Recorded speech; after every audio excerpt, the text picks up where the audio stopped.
केंद्रीय मंत्री अनुराग ठाकुर का संबोधन हुआ। सबका साथ सबका विकास सरकार का मंत्र, इसका जिक्र करते हुए अनुराग ठाकुर नजर आए। डबल इंजन सरकार से हिमाचल को फायदा हुआ है। डबल इंजन गाड़ी भाजपा संग पहाड़ी। अनुराग ठाकुर ने ये स्लोगन भी दिया, विकास की रफ्तार है फिर बीजेपी सरकार है। तो जीत का दावा एक बार फिर से करते हुए नजर आए अनुराग ठाकुर। तो हमीरपुर में आज अनुराग ठाकुर मौजूद रहे और इस दौरान जो है मीडिया से मुखातिब हुए और ये तमाम बातें करते हुए नजर आए। तो सरकार की उपलब्धियों को भी गिनवाया और बाकी पैसा भी नहीं भरे।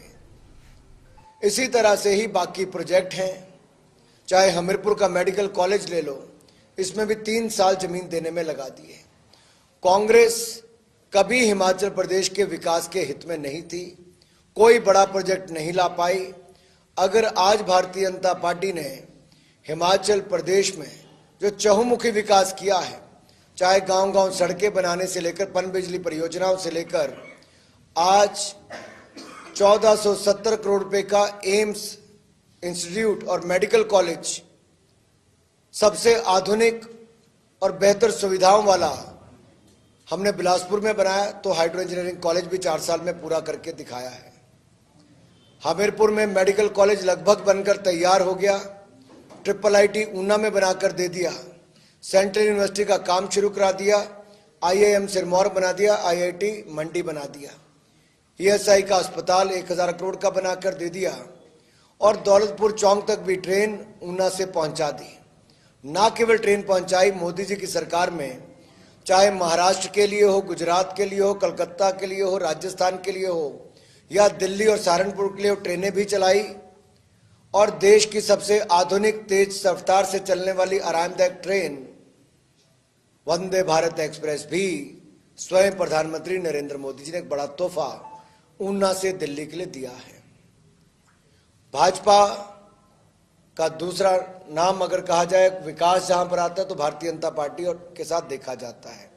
सुशासन और विकास के लिए भारतीय जनता पार्टी जानी जाती है। ईमानदारी के साथ केंद्र और प्रदेश में सरकारें चलाई। प्रदेश में जयराम जी की सरकार ने जहां केंद्र की उज्ज्वला योजना आई, यहां पे मुख्यमंत्री गृहिणी योजना चलाकर हर परिवार को रसोई गैस का सिलेंडर चूल्हा दिया। केंद्र ने अगर आयुष्मान भारत योजना में 5 लाख का इलाज दिया तो बाकी परिवारों को हिमकेयर में जयराम जी की सरकार ने किया। यही नहीं, अगर केंद्र से पेंशन दी गई तो यहां पर भी 60 साल से उम्र वालों को, भाई और बहनों को पेंशन देने का काम हमारी सरकार ने किया, जयराम जी की सरकार ने किया। 80 साल से कम कमर करके उम्र 70 साल कर दी और यही नहीं, पेंशन को बढ़ाने का काम भी किया। बिजली और पानी ये मुफ्त कर दिए, 125 यूनिट तक बिजली और पानी गांव में मुफ्त कर दी। मैं ऐसी बहुत सारी योजनाएं आपको गिना सकता हूं जो हमने की। ये डबल इंजन की सरकार का लाभ क्या होता है? 3 करोड़ 22 लाख लोगों को पक्के मकान देश भर में बनाकर दिए, जिसमें हिमाचल प्रदेश भी है। हर घर हर गांव को बिजली का कनेक्शन दे दिया, 4-4 LED के बल्ब दे दिए, हर बहन को रसोई गैस का सिलेंडर और चूल्हा दे दिया, शौचालय बनाकर दे दिया, बैंक का खाता खुलवा दिया, 5-5 किलो अनाज 80 करोड़ लोगों को 28 महीने तक बिल्कुल मुफ्त में देने का काम किया, डबल वैक्सीन मुफ्त में लगाई और यही नहीं, आयुष्मान भारत और हिमकेयर में 5-5 लाख का इलाज भी दिया। बड़े प्रोजेक्ट से लेकर जन कल्याणकारी योजनाओं को लाने का काम मोदी सरकार ने और जयराम जी की सरकार ने किया है, डबल इंजन की सरकार ने किया है। और मैं तो कहता हूं, जो बाहर से आते हैं कहते हैं कि हिमाचल में तो विकास की रफ्तार है, मैं तो यही कहूंगा मित्रों, विकास की रफ्तार है फिर भाजपा सरकार है। और मैंने तो इतने कार्यक्रम किए, लगभग रोज 18 से 20 कार्यक्रम करता हूं। जनता के बीच में एक बड़ा उत्साह है वापस भारतीय जनता पार्टी की सरकार को देखने का, क्योंकि लोग भी अब कहते हैं कि डबल इंजन की गाड़ी भाजपा संग पहाड़ी, भाजपा संग पहाड़ी। और ये जन जन की जुबान पर है और मुझे पूर्ण विश्वास है इस चुनाव में जनता मोदी जी के कुशल नेतृत्व को देखकर और हमारी प्रदेश सरकार के शानदार काम को देखकर फिर डबल इंजन की सरकार बनाएगी। और अगर इसमें आप देखें तो हमारे फौजी भाइयों को 1 रैंक 1 पेंशन देने का काम भी नरेंद्र मोदी जी की सरकार ने किया। सेना को आधुनिक हथियार और सशक्त करने का काम भी मोदी जी की सरकार ने किया। 27,000 विद्यार्थियों को ऑपरेशन गंगा में विदेश से वापस लाने का, यूक्रेन से वापस लाने का युद्ध के समय भी मोदी जी की सरकार ने किया। हमारे सिख भाइयों को अफगानिस्तान से, हिंदू परिवारों को गुरु ग्रंथ साहब और बीड़ को निकाल कर लाने का काम भी मोदी सरकार ने किया। करतारपुर कॉरिडोर हो, उसको खुलवाने का काम, हेमकुंड साहब तक रोपवे बनाने का काम, और तो और हमारे 550वां प्रकाशोत्सव हो गुरु नानक देव जी का या 400वां गुरु तेग बहादुर जी का हो, वो भी भव्य रूप से मनाने का काम किया है। और साथ ही साथ वीर दिवस भी, साहबजादों के शहादत पर, उसको भी मनाने का काम किया। तो सबका साथ, सबका विकास, सबका विश्वास, इसी मूल मंत्र के साथ डबल इंजन की सरकार ने काम किया है, देश में भी और प्रदेश में भी। ये जो बागी खड़े हैं और बहुत सारी सीटों पे, उसको लेके क्या मानते हैं आप कि नुकसान हो रहा है, नहीं हो रहा है? जो नहीं मान पाए, क्यों नहीं मान पाए? देखिए, जब पार्टी ने शानदार काम किया, बहुत सारी उपलब्धियां थी, तो निश्चित तौर पर बहुत सारे कार्यकर्ताओं की इच्छा भी की होगी। लेकिन भारतीय जनता पार्टी ने जिसको माना कि ये चुनाव जीत सकता है, सभी से चर्चा करने के बाद तय किया, जिसके पास ये कमल का चुनाव चिन्ह है वही भारतीय जनता पार्टी का उम्मीदवार है। बाकियों के खिलाफ कड़ी कार्रवाई की गई है, 6 साल के लिए निष्कासित किया गया है, कईयों को प्राइमरी सदस्यता से निकाला गया है। भारतीय जनता पार्टी ने बागी उम्मीदवारों के खिलाफ कड़ी कार्रवाई की है और आगे भी करेंगे। अनुराग सर, ओपीएस को लेकर कांग्रेस काफी खुशी के मूड में है। केंद्रीय नेतृत्व भाजपा का किस नजर से देखता है? हिमाचल प्रदेश एक ऐसा राज्य है जिसने बहुत उन्नति और विकास किया है। अगर आप राष्ट्रीय स्तर के मापदंडों पर देखेंगे और तुलना करेंगे तो राष्ट्रीय औसत से बहुत अच्छे हम शिक्षा, सड़क, स्वास्थ्य और बाकी मूलभूत सुविधाओं में हैं। जितने 70 साल में पानी के कनेक्शन लगे थे 7 लाख, हमने उससे ज्यादा 8,30,000 से ज्यादा लगाए। ये सरकारों ने भी और सरकारी कर्मचारियों और अधिकारियों ने भी शानदार काम किया, इसलिए हो पाया है। और समय समय पर हमारी सरकारों ने सरकारी अधिकारी कर्मचारियों के लिए बहुत सारे निर्णय भी किए और हम उनके योगदान को भी बहुत मानते हैं।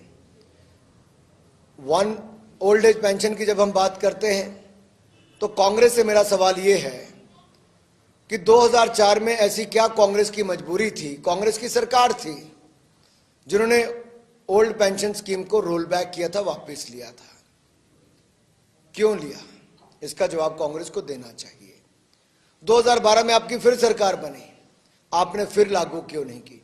आपने 10 साल राज किया, केंद्र में भी और प्रदेश में भी, और कांग्रेस ओल्ड पेंशन स्कीम पर कोई कदम नहीं उठा पाई।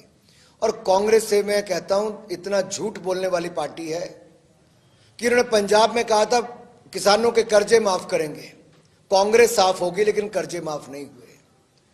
राजस्थान, छत्तीसगढ़ का उदाहरण उठाकर देखिए, मध्य प्रदेश से कर्नाटक तक इन्होंने सरकारें ऐसे ही बनाई कि कर्जे माफ करेंगे, और वहां अब लोग इनको कभी माफ नहीं करेंगे, ऐसी स्थिति उत्पन्न हो गई है।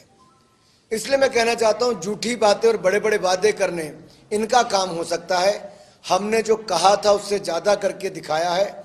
और हमें पूर्ण विश्वास है कि हिमाचल की जनता भारतीय जनता पार्टी का साथ भी देगी, क्योंकि हिमाचल के चहुमुखी विकास में हिमाचल के अधिकारी कर्मचारियों से लेकर आम जनता भी पूर्ण सहयोग करेगी।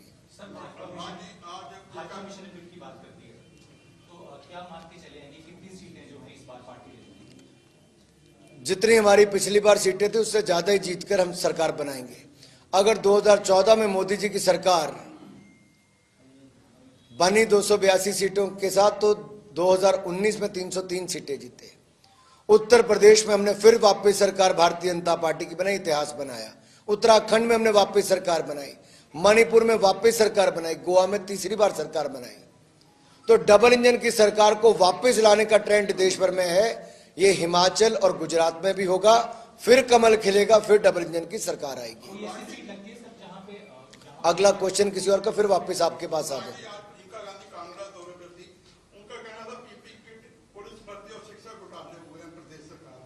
कांग्रेस कोविड के टाइम पे घरों पे सोई हुई थी, इनके कार्यकर्ताओं और आम जनता तक भी हम लोगों ने जाकर मास्क बांटना, राशन बांटना, दवाइयां देना, वैक्सीन देना और वैक्सीन के बारे में जानकारी देना, सैनिटाइजर देना, ये भारतीय जनता पार्टी के कार्यकर्ताओं ने सेवा भावना के साथ पूरे देश भर में किया। ये लोग तो भय पैदा करने वालों में से थे। राहुल गांधी जी का वीडियो निकाल कर देखिए, वो वैक्सीन के बारे में भ्रम पैदा करते थे, खुद विदेश जाते थे, लेकिन हिंदुस्तान की जनता को वैक्सीन लेने के लिए डराते थे। यह विपक्ष के नेताओं की स्थिति थी, लेकिन ये मोदी जी पर लोगों का विश्वास था तो वैक्सीन 200 करोड़ से ज्यादा देश ने लगाई भी। आज उस स्थिति से बाहर निकले हैं। प्रियंका जी, राहुल जी जो यात्रा कर रहे हैं वो भारत के टुकड़े टुकड़े करने वाली गैंग के साथ कर रहे हैं, इसलिए शायद आप उस यात्रा में नहीं जुड़ी हैं या भाई ने बहन को याद ही नहीं किया है। ऐसा क्या कारण है कि भाई बहन की बन नहीं रही या उसको यात्रा में चाहते नहीं है? क्या कारण है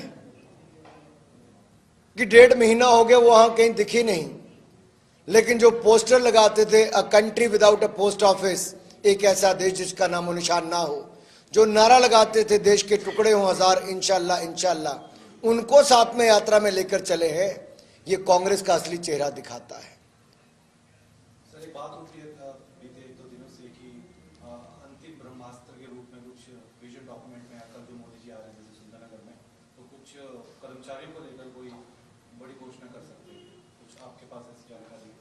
देखिए, मेरे पास ना कोई ऐसी जानकारी है और मीडिया में कई तरह के कयास लगाए जाते हैं।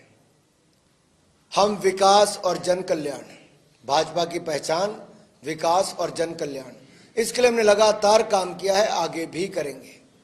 और हमारी आज तक की सरकारें सुशासन और विकास के लिए जानी जाती हैं। घोषणा पत्र में भी आप हिमाचल प्रदेश को आगे ले जाने के लिए, जन कल्याणकारी नीतियों के लिए और हिमाचल के हितों के लिए हम क्या क्या करने वाले हैं, सबकी जानकारी मिलेगी। ठाकुर जी, आम आदमी पार्टी जो है वो कह रही है कि हमारा ज्यादा फोकस गुजरात में है, हिमाचल में नहीं है। कितना प्रभाव है, क्या किस तरह दिखती है पार्टी? हिमाचल की जनता बहुत समझदार है और केजरीवाल जी को थोड़ी समझ आ गई थी। हिमाचल की दुकान काफी पहले बंद करके चले गए। कल आए थे तो आते ही सिर फोड़ के गए हैं बहुत सारे लोगों का।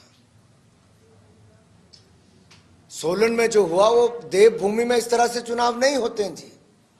आपने तो कई चुनाव कवर किए, कहां लाठियां चलती, कहां घूंसे चलते हैं, कहां सिर फोड़े जाते हैं। ये केजरीवाल जी ऐसी संस्कृति हिमाचल प्रदेश में लेकर आ रहे हैं जहां लड़ाई झगड़े फसाद का काम है।